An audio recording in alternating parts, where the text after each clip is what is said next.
Welcome to the Uncommon Living podcast, where we host dialogues in human resilience. My guest today is Dr. Holly Wyatt. She's an endocrinologist who specializes in weight loss management, and she's a faculty member at the University of Alabama, Birmingham. Holly has a new book coming out on how to maintain your weight after you quit GLP-1s. We're going to talk about my own weight loss journey, where I went from being morbidly obese to just being kind of a regular fat guy by losing 55 pounds. But then, of course, I gained some back. And that's Holly's specialty. After you hit your target weight, what do you do so that you can stay there? Dr. Holly Wyatt, thanks for joining me. Well, it's great to be here. Good morning. I'm glad I met you. We were working on a project together that Kevin Fontaine connected us. You're at the University of Alabama, Birmingham. I'm at Arizona State University. And Kevin reached out to me because he wanted to ask the NIH to fund a small clinical trial on cold plunge and type 2 diabetes. We'd been reading some of the literature and talking about how cold will recruit brown fat and activate mitochondria, stimulate mitobiogenesis, and improve insulin sensitivity. That's why Kevin introduced you. He brought you into the project because you are a medical doctor at UAB, at University of Alabama, Birmingham, doing both clinical practice in weight loss, weight management, and doing research.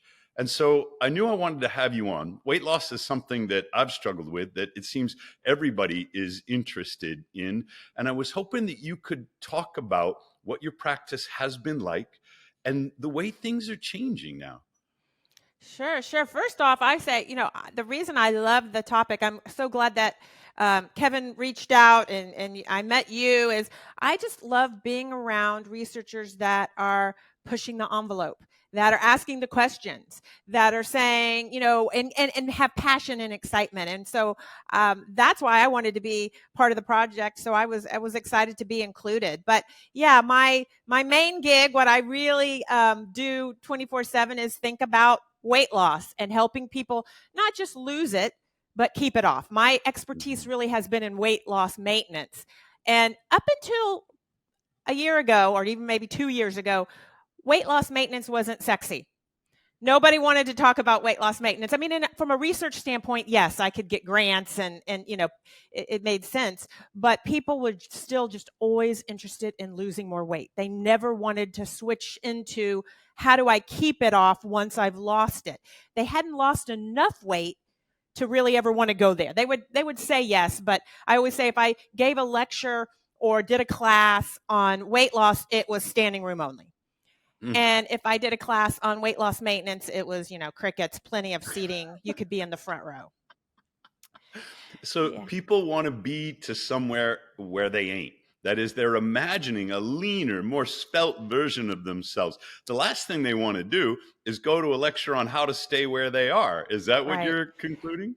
They're not satisfied. They weren't satisfied with the amount of weight loss that they could achieve. Therefore, they were never ready to move into maintaining it. But the GLP-1 medications and this whole new class of medications has changed that. And for the first time, we have people that are achieving an amount of weight loss where they're saying, this is a big amount. I'm satisfied with this. Maybe I want a little more, but I'm satisfied with where I am. And now what do I do? How do I keep it off? And this is a great time for me because this is what I study. This is what I love. And so coming up with how do people keep the weight off after they've lost it with the GLP-1 medications, or if they've been successful losing it other ways, that's what I come to my office every day and think about. And even when I'm home, that's what I think about. I have a good friend. He's a faculty member. He's a little bit younger than me. I'm 59. His kids are almost grown. His youngest is still in high school, and he started taking a GLP-1. And I've never considered this. I've seen, I guess on Twitter, social media, that there are side effects and people have had bad reactions, but I've never considered this for myself, even though I'm not happy with my weight. But I got to admit, in my friend, he's lost about 30 pounds and he maybe has another 10 or 15 to lose, but it's worked for him. And so I got to believe that it's working for him. It's working for a lot of other people too. How does it work?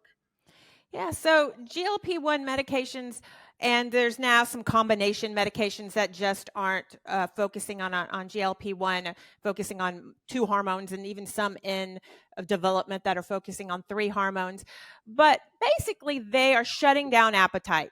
The GLP-1s are what we call an analog, so it sits on that receptor and it just kind of blocks that receptor, and it's like you've got a lot of GLP-1 around all the time, which really, for some people, either decreases their appetite, gets rid of their hunger, and for some people, completely shuts it down. Like they have to really remind themselves to eat. The normal mechanism that we have in our body that says, "Oh, go out and get some food," it's time to get food, is turned off and or decreased at least. And so the major way that they are having their effect is through that appetite decreasing. And the other thing people really talk about that's out there, especially in social media, is that food noise.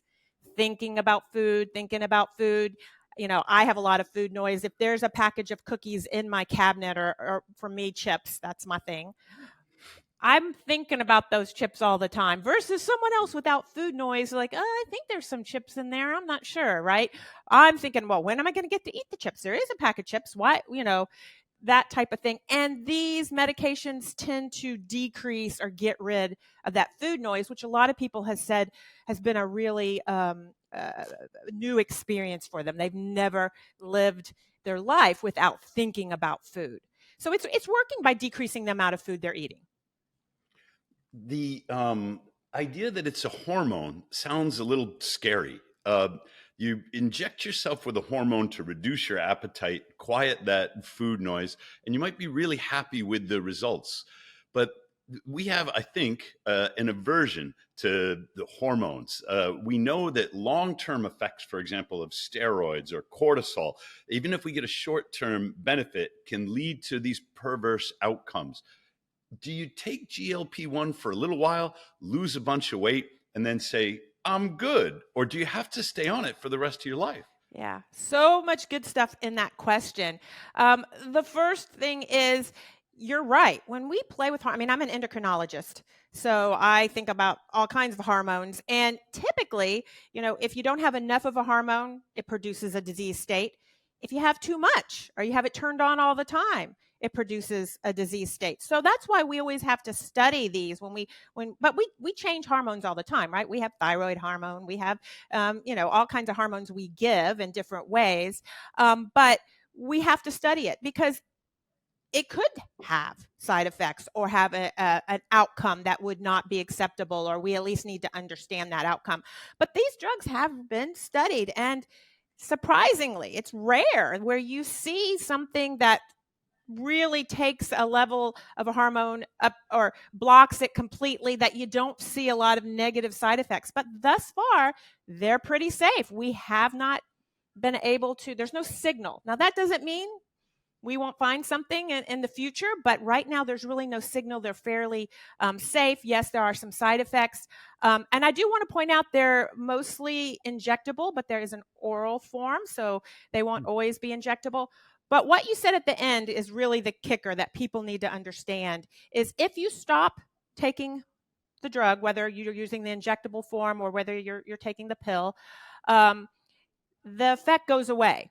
The appetite that you had before you took the medication comes back.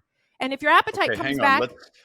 Let's emphasize this. You might have a lot of success with GLP-1, lose a lot of weight, say, I'm good now. I don't want to do the injections for whatever reason. And then you might say, I'm going to go off the GLP-1. But what you're telling us is that when you go off of GLP-1, the appetite will return. The persistent, obsessive thoughts about food will return. You will be faced with the same sort of challenges in your relationship with food that you had when you started taking the GLP-1 in the first place? Yes, because it doesn't get rid of it. It's not, it just controls it. Like a lot of medications. I take a blood pressure pill, and if I stop taking the blood pressure pill, guess what? My blood pressure goes back up. It's not a failure of the drug, it's just how the drugs work. So they control your appetite while you're on them. You stop them. They have a long half-life, so it takes a little bit of time for that to come back, but it will come back. Absolutely. And with that, most people who don't have a plan or aren't thinking about what they should do, if they just stop the drug, and a lot of people do stop the drug for a lot of reasons, they do regain the weight. And that sounds like they will return to the lifestyle that they adopted in response to those food cravings, in response to those obsessive thoughts about food that you're calling food noise. And when you return to the former lifestyle, you return to the former weight. Exactly. And it makes sense, right? If the lifestyle that produced the body weight you started at, if you return to that lifestyle, and that's both in terms of what you're eating and how much you're moving, and I believe what you're thinking is a big part of that too. If you return to that, it makes sense that your body state would return to the state it was prior to being on the medication. Then let's talk about thoughts. Let's talk about the relationship between our thoughts and our body composition. You might be familiar with a study. It was called the milkshake study. One of the authors was here at Arizona State. They took the exact same drink, some powdered protein formula or something like that.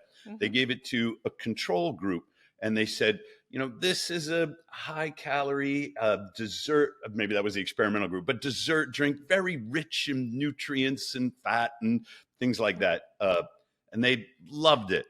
And they had no appetite after they drank it. But then they gave it to another group, and they said, well, this is a diet shake. It's packed with nutrients, but it doesn't have a lot of calories. It's very lean. Exact same shake. And the people who were told it was a diet shake that was low calorie reported having a higher appetite. Now, that's a self-reported sort of feeling of appetite. But these researchers also measured ghrelin levels because they knew that ghrelin was a physiological marker of appetite, that ghrelin was signaling food cravings. And they noticed a difference in ghrelin levels between those who were told it was a dessert drink and those who were told it was a diet drink. Will you speak to that difference, which seems Yeah. like incredible? Amazing, right? What changed?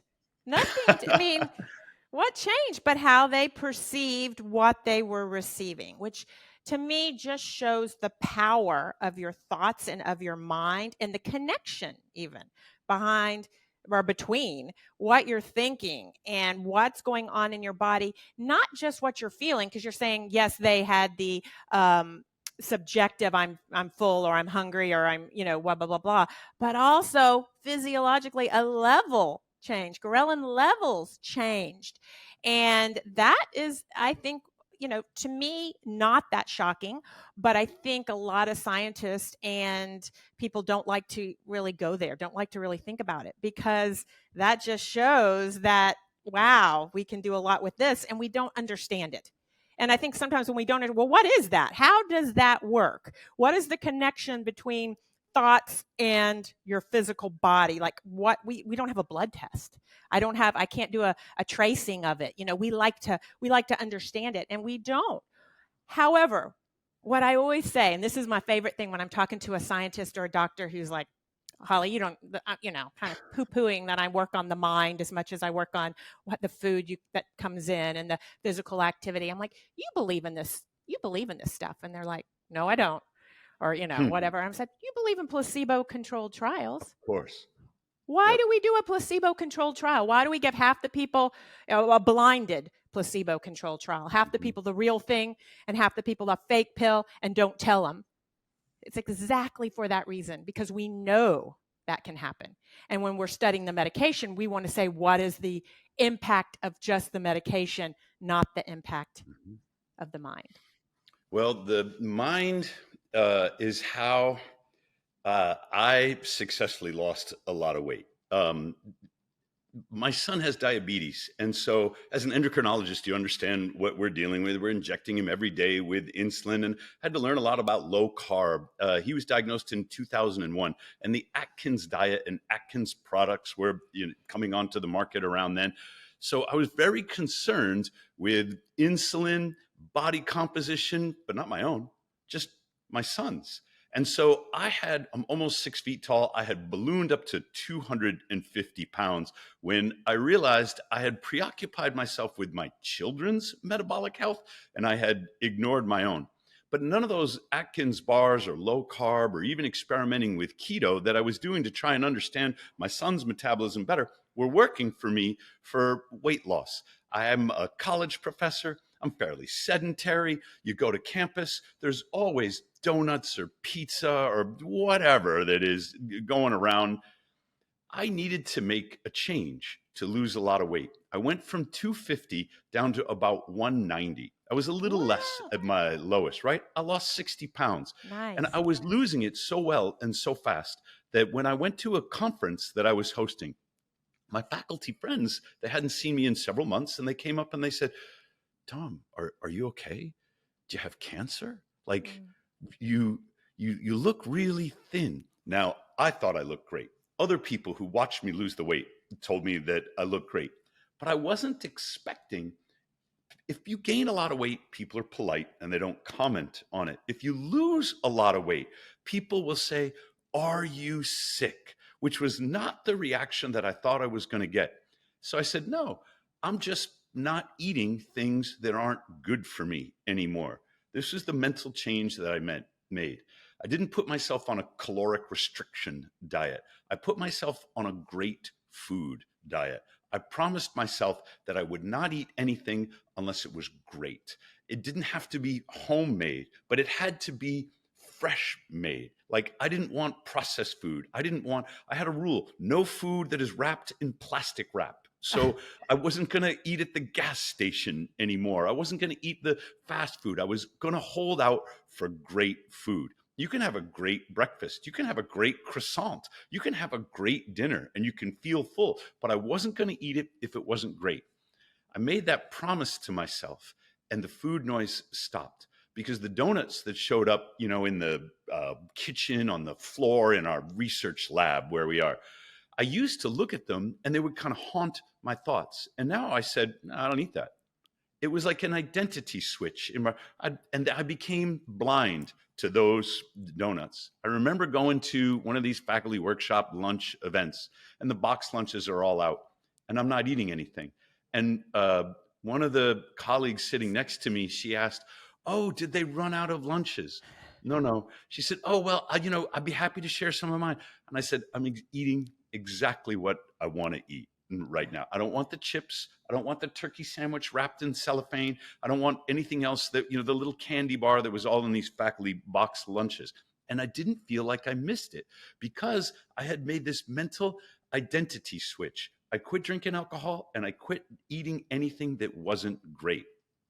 Then COVID lockdowns came, and it changed so many routines. It changed a lot of feelings that I had. I lost a lot of friends. We weren't on campus anymore. I became even more sedentary, and I went from 190 up to around 215, which I'm not real happy about.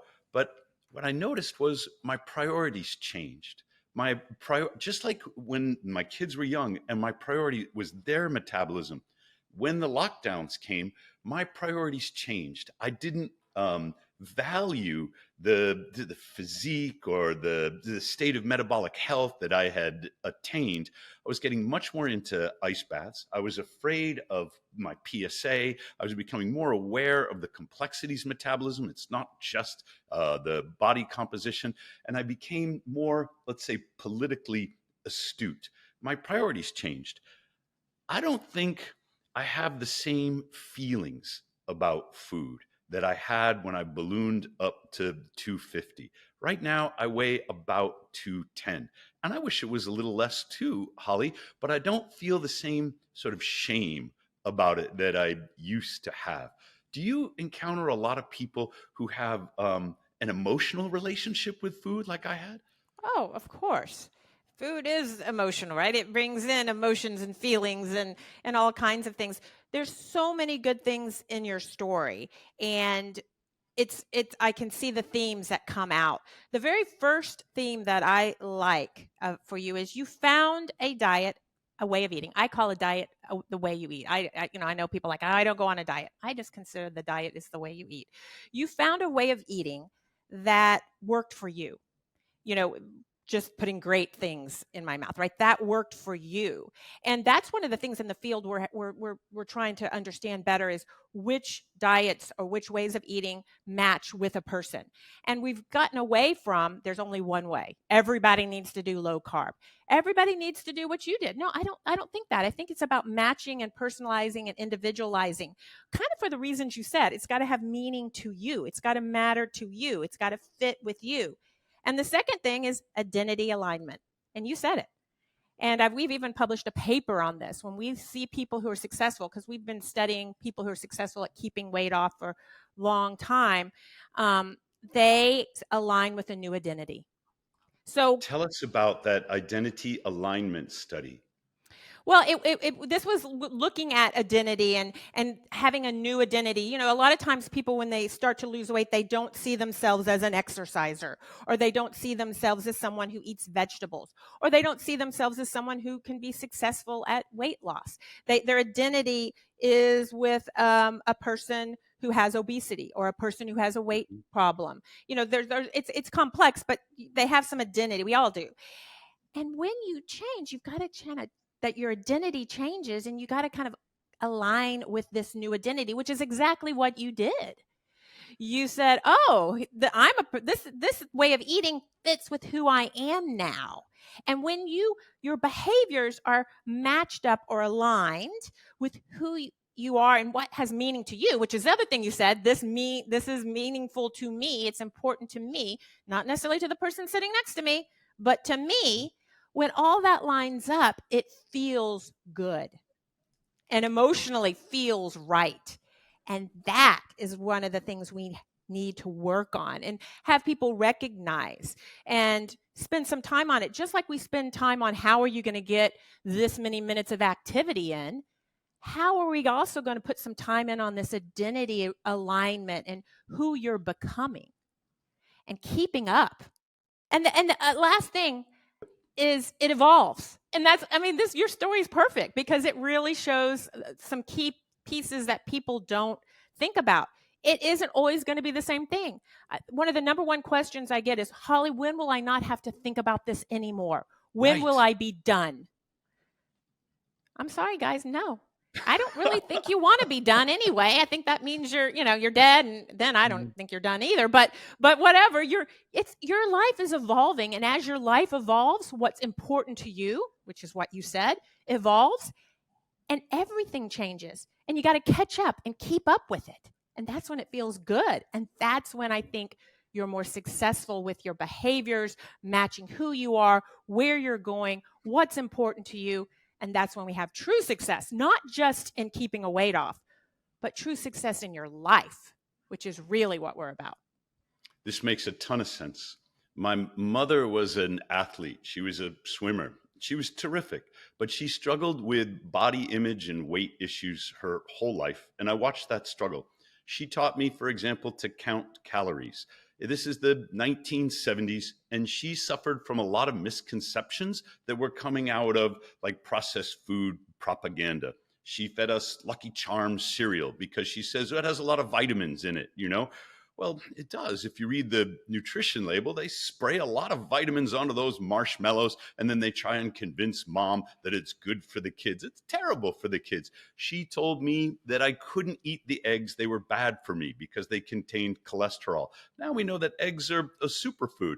She believed that corn oil margarine was healthier for you than butter. And so that's what she fed us. She thought that a calorie is just a calorie is just a calorie. And so if we drank corn syrup flavored lemon blend, that was no different than whole milk, once you got the calories worked out. So she obsessed over calories. And what I noticed is that when you've made an identity statement, it takes all the calculation and negotiation out of it.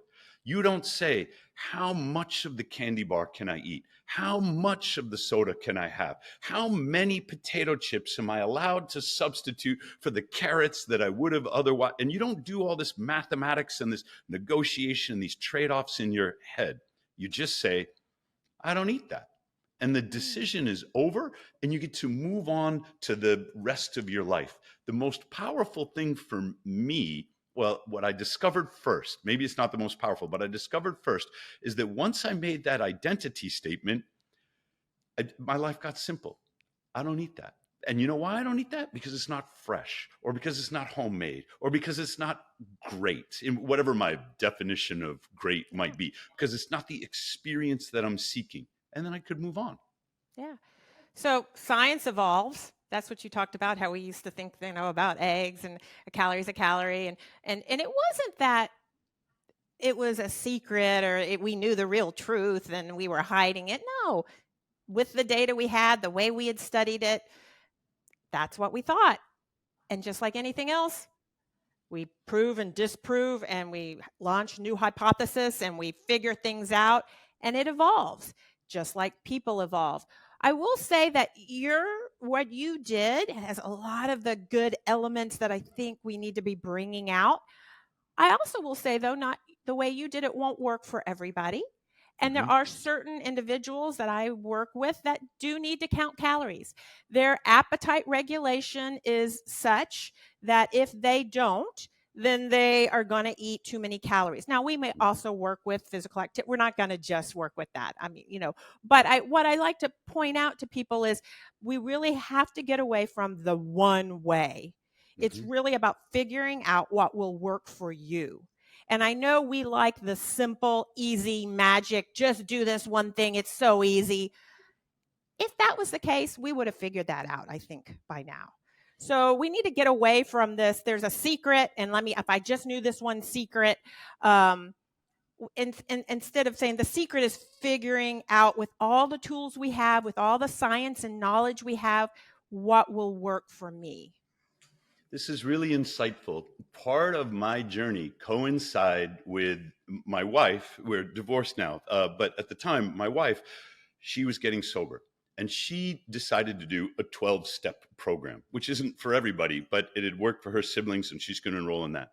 So I'm learning about the 12 steps. Step one is an identity statement. It's a compound sentence. It says, I am an alcoholic and my life has become unmanageable. And sometimes people forget the second part of that sentence, but it begins with the identity statement.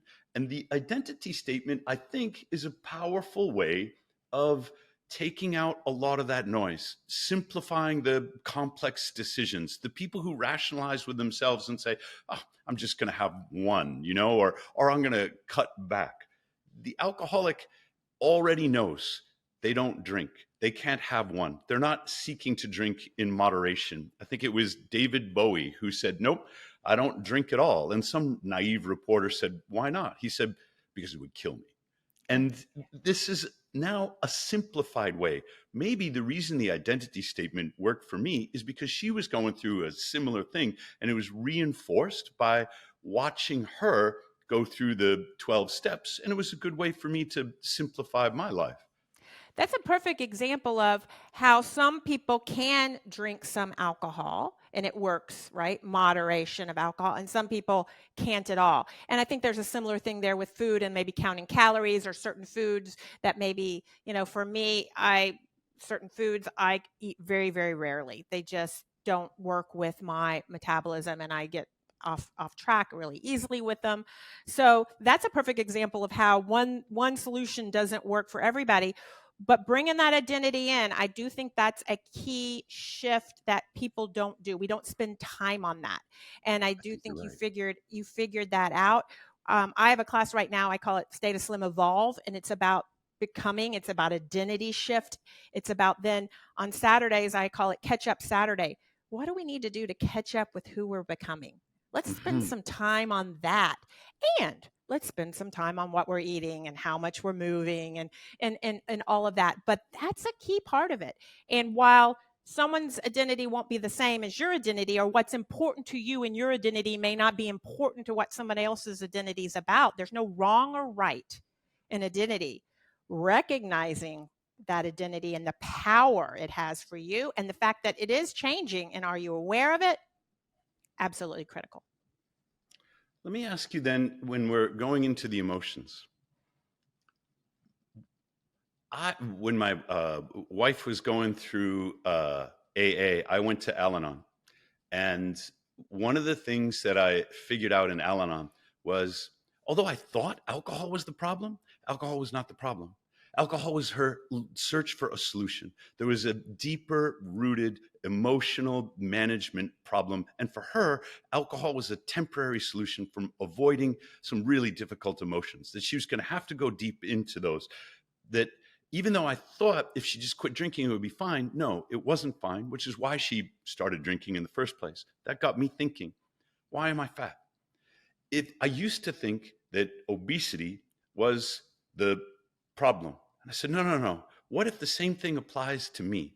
What if something in my unconscious, that I'm not aware of, what if I got up to 250 pounds because it was a solution to some other deeper problem, that I was identifying the problem in only this superficial state. And so I had to go further into my emotions, and I had to give up whatever it was that being fat was doing for me, in whatever way it might sort of emotionally soothe my fears or my anxieties. So in this sense, I have to do some therapy on myself to go through the world as a different person, as the person that I aspire to be. Now, that's some pretty deep work. That's not just doing food substitutions or caloric management or even endocrinology. And it sounds like you get into some of that in your class about aspiring to the person that you want to be. And I'm wondering if any of your patients face a similar kind of challenge when they're thinking about these identity statements. Why do people get fat? Or more specifically, I had to think about, why did I get fat? Yeah. I think that's the work we think about all the time, in the science world. And I do think the individual has to figure out what are the components for them. I don't think it's one single component, and it's complex. I wish it was super simple. We know for sure you were eating more calories than you needed. You were eating more calories than you were burning. But why that was happening? Right. Many, many reasons, including things like our environment, right? Making calories available and energy dense foods easy to get to in big portions. Lots of data that says big portions of energy dense foods, you consume more calories. And it has nothing to do with some of the stuff you were talking about. It just is an environmental. It could be accidental. It could Right. be that you are surrounded by these stimulus and these opportunities, and you sort of have a biological programming that says, oh, you should take advantage of that. We are. And that probably is playing a role in everybody's body weight status to some degree, to some people more than others. Same thing with our routines and rituals. Maybe we have routines that are getting in the way. There's lots of reasons. And then we have our physiology, which we know is different. Certain individuals have a physiology that makes it easier for them to gain weight, and that may have nothing to do with this other. But it's an and situation. And here are these other factors that can play a role with this stuff, the identity and all of that. And some people eat to avoid things. Some people eat when they feel fear. Some people eat, but not everybody does. Well, it sounds familiar to me, though. Yeah. But not everybody does. So when I get upset is when I see somebody say, oh, you've got to go into deep therapy for 3 years to figure it out. Maybe that would be helpful for some people, but I don't think that's the solution for everybody. While we're on the topic of emotions, shame comes up a lot. It comes up for me that food can equal love, food can equal money, food can be associated with a lot of feelings or anxieties, but food can also, at least for me, be associated with shame. If I ate the whole bag of Doritos, I might have enjoyed every bite, but at the end of the bag, I feel guilty and ashamed of myself when I'm not able to, I don't know, button my jeans the way that I used to.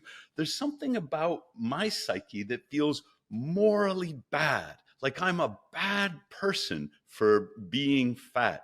And I don't know what to do with those feelings, Holly. Well, you get first off recognizing awareness, right? That's always the first step. I say if you're not aware of this, then you can't choose to say what can I do about it to make changes to work with it. So you've done the first step is awareness, and then recognizing that there is no shame in body weight. There's no shame in what you eat. There is, in my opinion, no blame either. Shame or blame have no place in this. Responsibility? I like that word a little bit better, but not shame and blame. So your worthiness as a person, whether you're a good person and you feel, has nothing to do with what you eat or how much you weigh. I believe you're inherently good. And that's what we've got to kind of reprogram ourselves to realize. I think we know it, but to realize. We've been told by other people, we've been told by society, we've had experiences where something's happened and we felt shame because other people put it on us. Correct. Yeah, we got to get rid of that. And so it takes some thinking about and realizing and doing some exercises sometimes that say, okay, what if that wasn't true? That's what I tell myself sometimes when I recognize it, because when you're feeling it in the moment, it's hard to just say, oh, it's but I it's not true, or to shift it. For me, it's like, no, this is what I'm feeling, right? But I can get to a curious place because I'm a scientist, and I can say, I'm feeling this way, but what if it's not true? What if this is a false belief I have? Let me just entertain that for a little bit. So sometimes that can be a shift, and let me just entertain what if it's not true instead of assuming that it is, because a lot of times it might open up new possibilities. Yeah, exactly, new possibilities of what you can do, what you can accomplish, and where you want to go.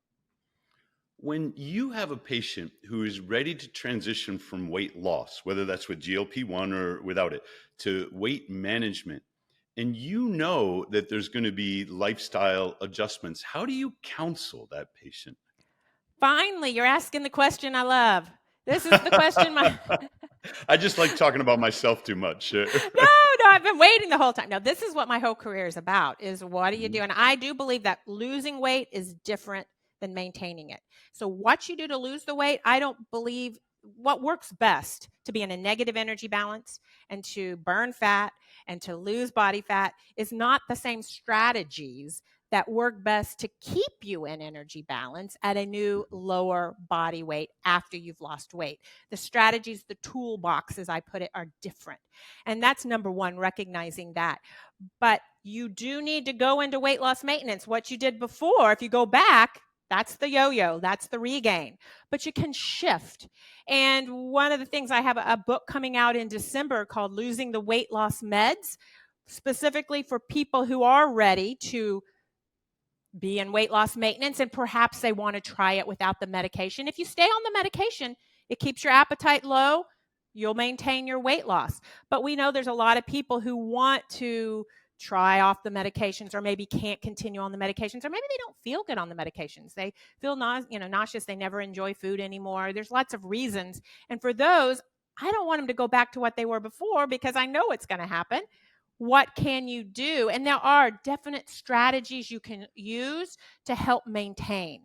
And there's lots of them, but I kind of put them in three buckets. There's food, using food as medicine. And I like the idea of let's substitute food, activity, and mind state for the medicine. You're going to go off the medicine. Right.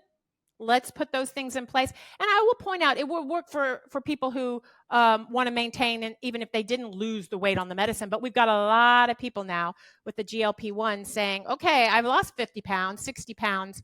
What do I do if I want to stop it?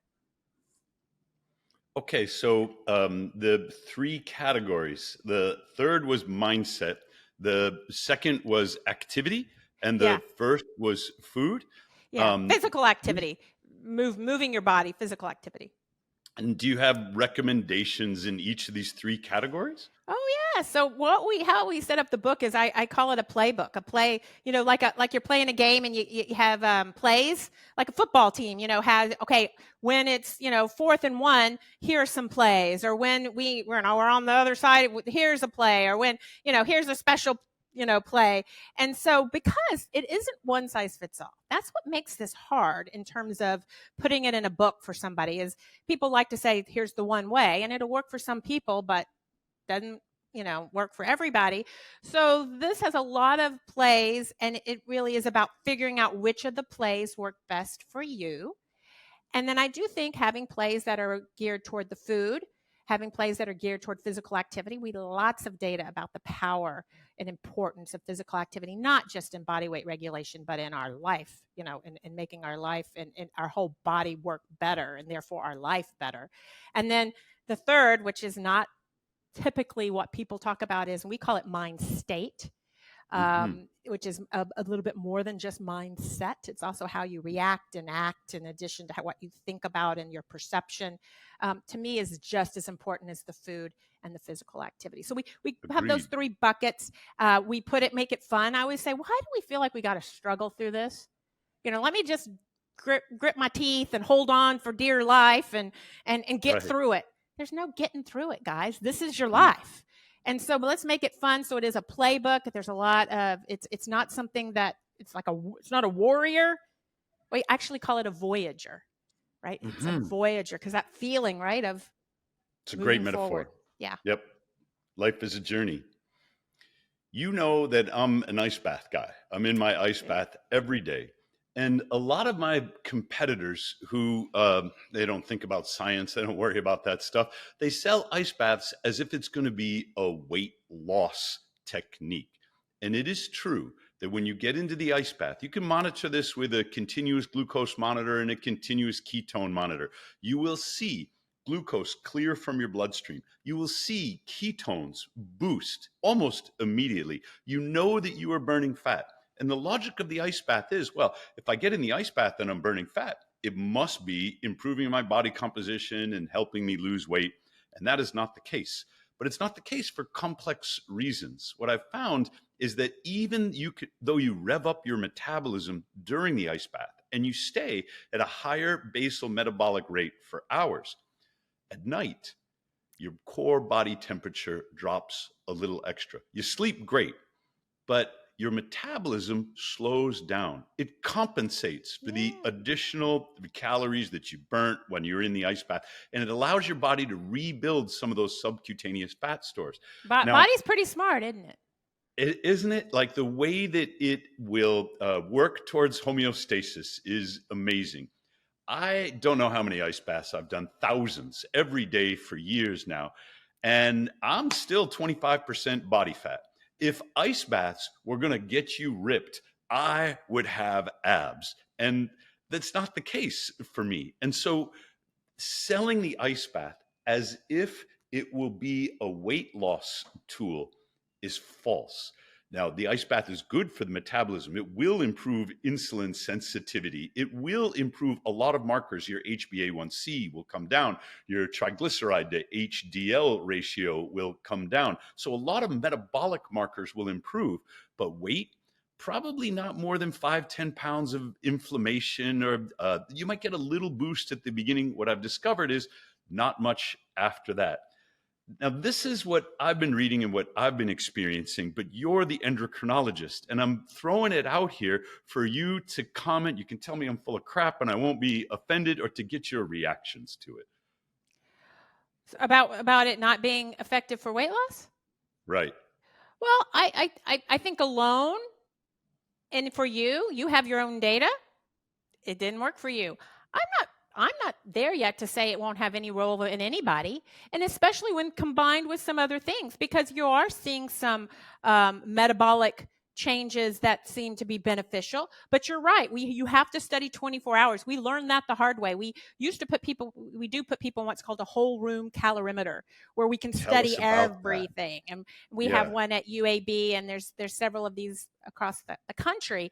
But it's this room where you come in and we can measure all your oxygen and everything. And from it, we can totally understand energy expenditure and fat oxidation. how much carbs you're burning, how much fat you're burning. We can get all these numbers that can tell us, and we can compare people, and we can also compare, when you exercise, what happens, or when you don't exercise, etc. We've had this capacity for a very long time, and for a while we would study. So, for instance, someone exercising while they were exercising, and we would take away they're burning more fat at a lower intensity, right? We used to say, the fat burning mode for physical activity, you got to keep your heart rate. You don't want to get too high because you burn a higher percentage of fat when it's low. But why we missed that message didn't pan out is we didn't then measure for 24 hours overnight when the body sometimes compensates. So what you're saying, I'm glad you think about that, right? You figured that out, because can be kind of tricky and something that's tripped us up before. So I think that the fact that you're seeing some metabolic changes could be for some people helpful. Definitely metabolically, perhaps for inflammation, some of the other things you talk about, but that's all hooked into body weight regulation. So I'm not here to say, do I think alone, if you just go get in an ice bath every day, you're just going to lose a ton of weight? Probably not for the majority of people. I'm not going to ever say it won't work for anybody, but probably not. I don't think that. But could it be part of a plan? I don't know that we have the data either direction yet. That would be an interesting study to incorporate ice bath into this whole room 24-hour calorimetry, if I'm saying it right, yeah. to see what happens over the cycle, not just what happens right away or in the next 2-3 hours, but what happens over the whole 24-hour cycle. Or even you keep them in several days. You can keep them in for a week. Yeah. And see what happens. It sounds boring. I'd have to have a lot of books, but in the interest of science, I'd give it a shot. Well, and you got to take into, maybe what you eat matters. It's so complex. Okay, well, if you overeat, maybe that changes. If you undereat, maybe that changes. If you're in energy balance, maybe that changes things. How much physical activity do you do? Maybe that changes the outcomes. If you're sedentary versus you're an athlete. So it's complex. If you are in a chronic caloric deficit, is it true that your body will respond by reducing your basal metabolic rate? So we call that metabolic adaptation. We've studied that for a very, very long time. We somewhat argue, but it does look like there are definitely adaptations that happen. And part of it is when you lose weight, you lose fat, and you lose lean tissue, especially some muscle. And when you do that, your basal metabolic rate naturally goes down because muscle is contributing more to your metabolic rate than fat. So you would expect your resting metabolic rate or your basal metabolic rate to decrease as you lose weight. That would be normal. A normal thing to occur. The question is, does it decrease a little bit more than you would anticipate from your body state? And the answer is probably yes, a little bit. And there's other factors that change that probably are trying to push you back to a body weight, or at least stop you from losing weight, because eventually your body's like, oh my gosh, we're going to die here if we keep staying in a negative energy balance. What can I do to try to prevent this from happening? So it makes sense. The kicker here, and why I think, people still kind of want to study it, and I'm like not interested as much anymore. I mean, I was very interested in it because I thought it was key. And then I was like, is it doesn't seem to predict success in weight loss maintenance. So you could study and say, okay, those who maybe had a bigger drop, a bigger adaptation, are they the ones that tend to regain more weight? Because you would think if it was having a big impact, you would see some type of correlation between the drop or adaptation that you see and making it more difficult to maintain, or you'd see greater weight regain. Nah. So what that tells me is it's not that it's not happening, and it's not that it's not important, but there's something else. There's other things that are more important that maybe are overshadowing. You mentioned muscle loss. And one of the things that you read on Twitter is that something, I'm going to make up a number, 30% of the weight you lose when you're on GLP-1 is muscle loss. And some muscle loss makes sense. You're just not carrying around as much. So, your legs would lose muscle. They're not working as hard. But should we be concerned about that muscle loss when someone is on a GLP-1? Well, that is the big question that a lot of people are trying to answer right now. You're absolutely correct. It is normal and expected to lose some muscle when you lose weight. When you gain weight, you tend to gain some muscle too. Um, the question is, when you're losing weight with the GLP-1s or losing weight rapidly, do you lose more muscle than other, Right. by losing weight a different way? Um, and and so that's been the question, because now we have these drugs that are producing a lot of weight loss, producing significant muscle loss. Is it more than we would anticipate, and what does that mean? Especially in some groups, like as you get older, you tend to lose muscle a little bit too, or in groups that have what we call sarcopenia, which is low level of muscle to begin with. Hmm. Do we need to watch those groups more carefully, maybe not prescribe the drug or prescribe it differently? But we just don't have enough data for sure to say that this is what's happening. Although I will say the drug companies are very worried about this, or you can tell because they're starting to study this with other drugs that they hope can prevent, not Hmm. necessarily put on muscle, but prevent that loss of muscle while you're losing the weight. And those are still being studied. Those aren't available yet.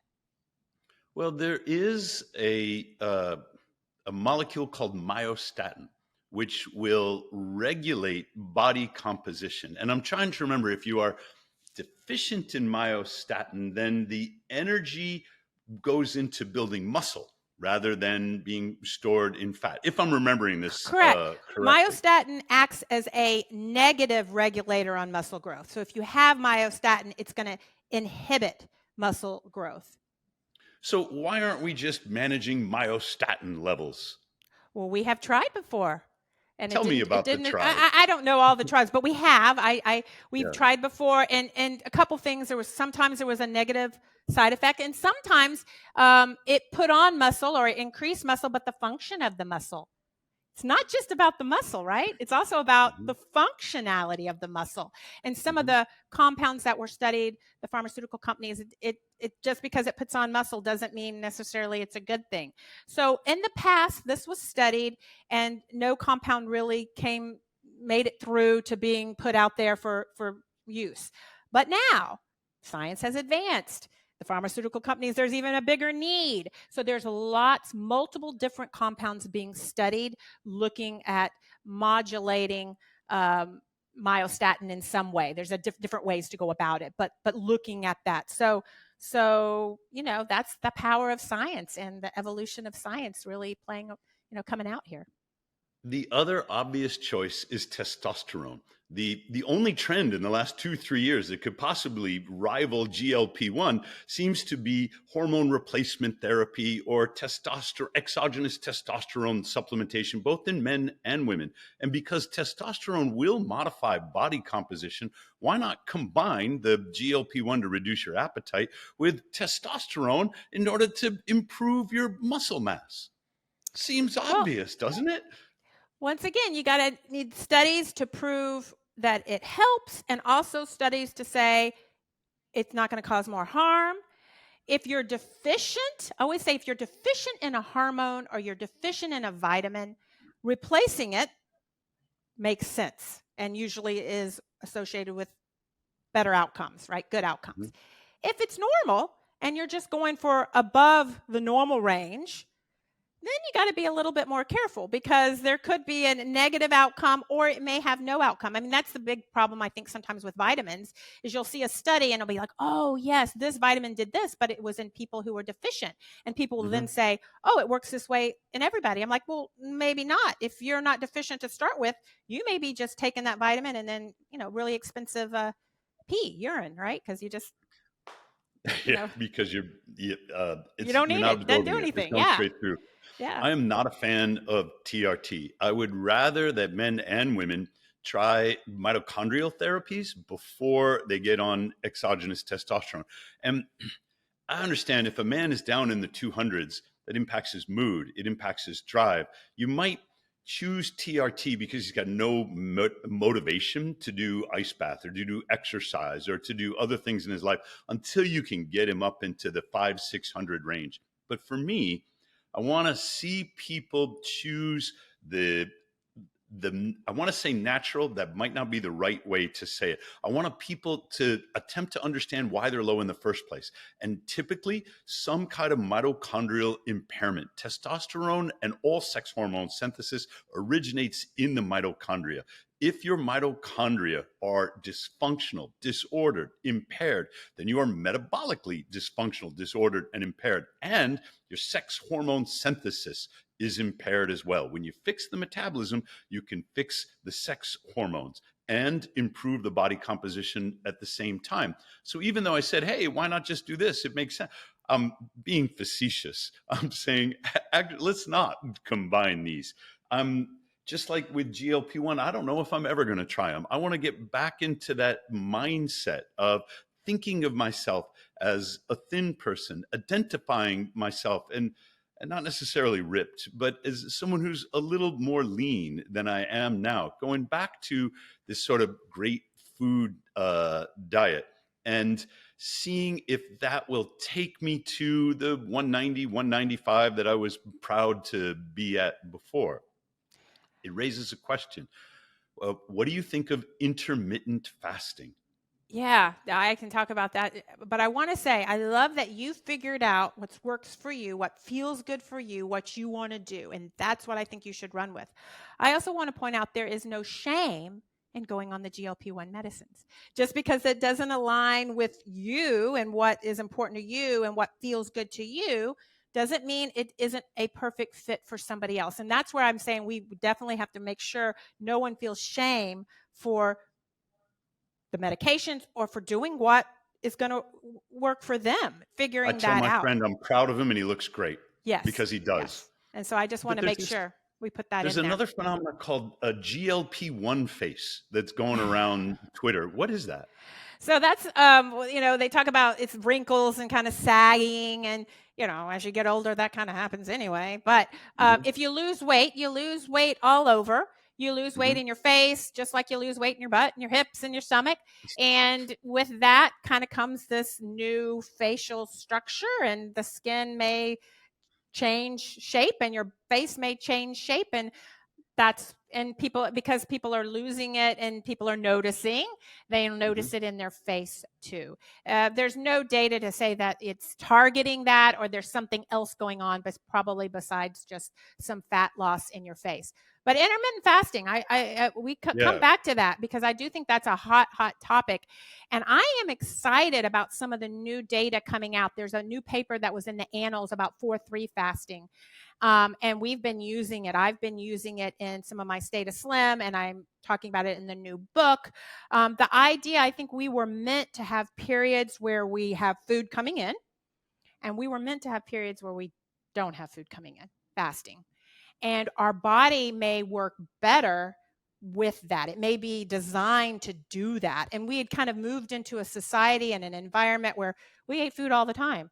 I'm pumping gas in my car, and it's like, I'm not hungry, but then I look in and I'm like, well, wait, I can just walk 2 feet and get something or, anywhere, right? Anywhere. So we've moved to this constant feeding state, which might not be as our bodies were meant to. And I always talk about metabolic flexibility, and physical activity is really important for metabolic flexibility. I think this intermittent fasting may also help with metabolic flexibility. We're still studying it, but it's exciting for me because I think it may be another tool to add. And with the 4-3, which is 4 days regular, 3 days fasting, Dr. Vicky Catenacci, she published a paper, a really good paper on this. And the way they did it was the days that you were fasting, you didn't eat all day, but in the dinner meal, you got 500 calories. And to me, that has made it a lot easier for my patients. It's like, okay, I can go all day, but I get one 500-calorie meal at the end of the day. So thinking of that, looking at that, so it's one thing to have data that says fasting's good. Okay, how do you do it? Right? I mean, that's the key to me. Okay, how do you actually accomplish that in a way that people can do it and stick with it? And so she showed the data for weight loss. Where I'm more excited is in weight loss maintenance. And maybe you don't need to do it 3 days a week. Maybe it's 1 day a week.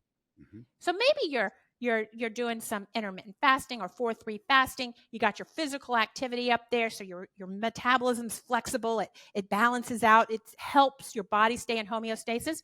Maybe add an ice bath on top of that, Mhm. right? Maybe that's the cocktail for you. I don't know, but the 4-3 fasting or intermittent fasting, I think, has a lot of potential.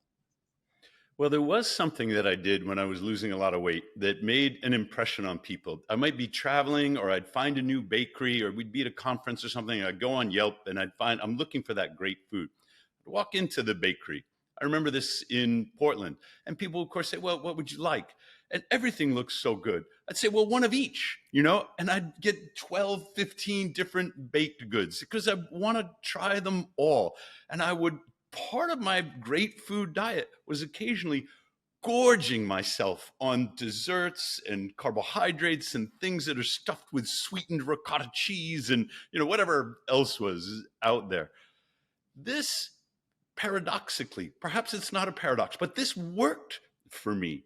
And I'm wondering if you and I both know Ben Bickman, for example, and he's railing about carbohydrates and insulin and blood sugar spikes. But I'm wondering if an occasional feast, that is, the fasting, the emphasis is always on depriving yourself, but an occasional feast can be part of the intermittent fasting. And yes, I will get a blood sugar spike. And yes, I will get an insulin spike that goes with that. And yes, it will stress my mitochondria. But when I go back into a ketogenic state a couple of days later, and the ice bath is wonderful for getting me into ketosis, then my mitochondria recover. Perhaps that feast is a hormetic stress that I enjoy and I don't feel any shame about. Yeah. What's your reaction? Love this, because I think that we're made to have a wide, to have a wide variety of response. That's what, and I think we almost need to do. It's almost like exercising your metabolism. If you try to Correct. keep it in this little normal range, you can't adjust when something happens. You almost got to allow it, the full magnitude of it, which is kind of what you're talking about. It's interesting. I don't have any data for this, but when I'm talking to patients or participants and they're plateaued and we've tried a Mm-hmm. lot of things and they still want to lose some more weight, and maybe they need to lose weight for a knee replacement or hip replacement, and we're kind of stuck. I will sometimes say vacation time, which Mm-hmm. means we're going to do a very controlled, but kind of what you said, abundance of calories in the system Mm-hmm. for a period. And I will actually do it for several days, a vacation where we're going to go over the calorie goal, kind of Mm-hmm. exactly what you did, and then come back and get right back on it. And this is anecdotal. I don't have a study for this. I can't give you a paper. This is just me in clinic trying to help patients have help. Sometimes that gets them over it. Whatever that does gets them past the sticking point, and they Yeah, go ahead and lose a little bit more weight. that's fascinating. Maybe it changes their mental state. It Mental gets state them or out of this. Yeah, the metabolism. it I could be think we're meant metabolic to flexibility. Yep. metabolic flexibility, and we know we have to exercise our muscles in our body, but you need to exercise your metabolism. I like Yeah, that you're right. concept. There's one other thing about GLP-1s that I've been curious. The GLP-1s really aren't that new. They seem to, in the public consciousness, come out of nowhere. But if I recall correctly, GLP-1 was originally developed as a diabetes therapy. Is that right? Yeah, so originally it was for diabetes, and in those trials at some of the higher dosages, people were losing weight.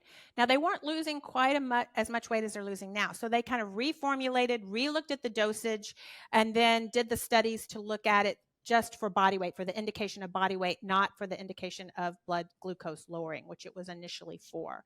But yes, and that's a good thing, because it means GLP-1 meds have been out there for a long time, and we don't see any major side effects that are looming. So they've been out there in use in a little bit different way, a little bit different formulation for a different indication. Now the dosage is usually higher for body weight regulation or for body weight loss. But they have been out there, but just more recently for the indication of weight. So it gives you more confidence that the GLP-1s have a track record because of their use, albeit at lower dosages, in management of diabetes. Yes.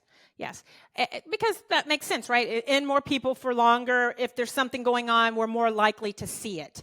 We look in clinical trials for signals, but we don't always see all the signals until you get it out there in the general population, and the general population using it as the general population will use it, which isn't always how we do it in a clinical trial.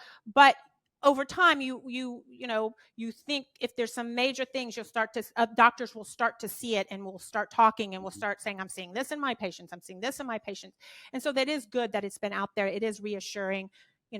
I still think we need a little bit more before I'm feeling 100% confident, but that makes me feel better. Well, it certainly seems like a GLP-1 is worth trying before you're considering bariatric surgery or something more radical. And it's working for my friend, but I don't know what it is about me that has an aversion to any sort of these, not insulin for my son, but any other sort of injection or pharmaceutical. I take magnesium as a supplement because my body can't make magnesium. But I think a lot of people probably prefer to go without pharmaceuticals if there is a route available to them. I think your book is going to be very popular with people who have had success with GLP-1, but like me, still have a little nagging like motivation to say, can I do it without the GLP-1? And so I want to wrap up asking you to tell us again about the book, when it's coming out, how to find it. I know I've already pre-ordered it, so other people can pre-order it too. Will you plug that book for our audience? Sure. So it's called Losing the Weight Loss Meds. It's myself and Jim Hill. So we two scientists, and Jim brings a lot of the science in. I bring a lot of the practical stuff in and the science, and so it's a great combination. It is going to be released on December 16th, and it's already on Amazon or on Target, anywhere you can pre-order it. You can't get it before December 16th, but you can get in line, and I would love for you to do that. And it really is going to be helpful if you are on the meds and want to try to transition off of them. If you've lost a lot of weight anyway, and you want to now go into weight loss maintenance, or even if you're thinking about losing weight and you want to set yourself up for what needs to be in place when you lose the weight. I think anybody could benefit from kind of understanding what needs to be in place for maintaining a lower body weight long term.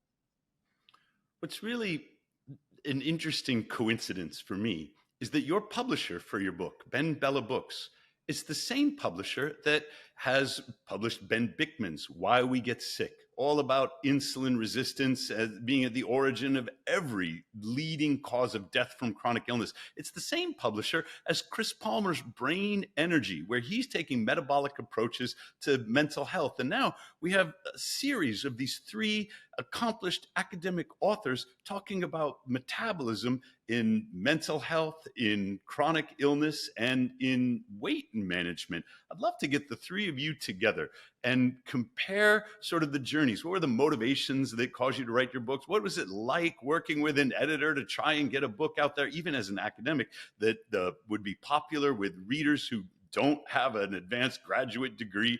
And then what it's like after the book comes out and people start talking about it and applying it.